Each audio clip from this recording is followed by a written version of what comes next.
Hello Rohan, तो आज के इस वीडियो में आपको एक्सप्लेन करने वाला हूँ इन शॉर्ट में कि what are the actual ways, the correct way to make your preference list so that you can get your desired course and college in a better way. सबसे पहले जो आपके हाथ में वो चीजें हैं, आपका सीयूटी स्कोर जो कि मेजर आपका मोस्ट इंपॉर्टेंट। दूसरे नंबर पे आता है आपकी कैटेगरी। ये दो चीजें कभी चेंज नहीं होने वाली, आपका स्कोर चेंज नहीं होने वाला, ना आपकी कैटेगरी चेंज होने वाली है। ये दो चीजों को आपको ध्यान में रखना है। और थर्ड स्टेप पे आता है आपका कोर्स।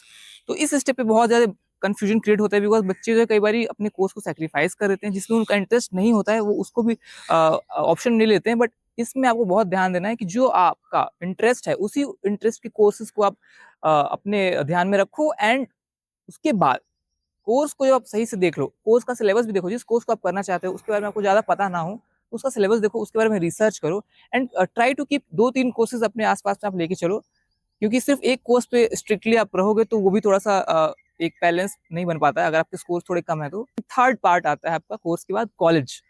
कॉलेज जो है एज यूजुअल आपको एनआईआर रैंकिंग के बेसिस पे नहीं देखना है। जो टॉप कॉलेज हैं वो आपको ऐसे ही पता है और सबको पता होते हैं, बट हाँ आपके स्कोर क्या है और उस बेसिस पे आपको ये ध्यान रखना है कि आपको कौन सा कॉलेज जो है ड्रीम कॉलेज है उसको आप जरूर रखोगे अपने लिस्ट में। बट उसके अलावा अपने स्कोर्स और कैटेगरीज को देखते हुए ऐसे कॉलेज को सेलेक्ट करो जिसमें चांसेस ज्यादा हैं आपके। उसके लिए you can take help from anywhere, like internet से ले सकते हो, अपने सीनियर से ले सकते हो, कहीं से भी ले सकते हो। बट उसको आपको जो बहुत ध्यान से रखना है। बहुत सारे फैक्टर्स आते हैं, जैसे कि लोकेशन हो गया, कॉलेज में हॉस्टल है या नहीं है, ये भी आपको ध्यान रखना है कॉलेज चूज करते टाइम। कॉलेज की फीस क्या है, क्योंकि बहुत सारे कोर्सेज हैं जिनकी फीस बहुत ज्यादा है। फॉर एग्जाम्पल कंप्यूटर साइंस हो गया, मास कम्युनिकेशन हो गया, इनकी फीस काफी ज्यादा है कई कॉलेजेस में।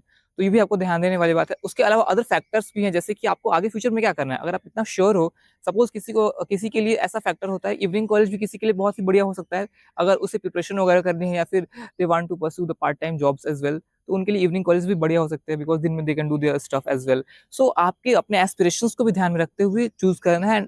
इन सब चीजों को मिला करके और भी कई सारे छोटे मोटे फैक्टर्स होते हैं, उनको मिला करके आप एक प्रेफरेंस बनाओगे अपना, वो बेस्ट होगा। अदरवाइज सिर्फ और सिर्फ नॉर्थ साउथ और ऑफ और एक जनरलाइज्ड वे में प्रेफरेंस बनाओगे तो आप रिग्रेट करोगे बाद में, because it will let you to an unorganised path ultimately. So please take care of this in mind and do follow due student helper for more tips and updates. Thank you.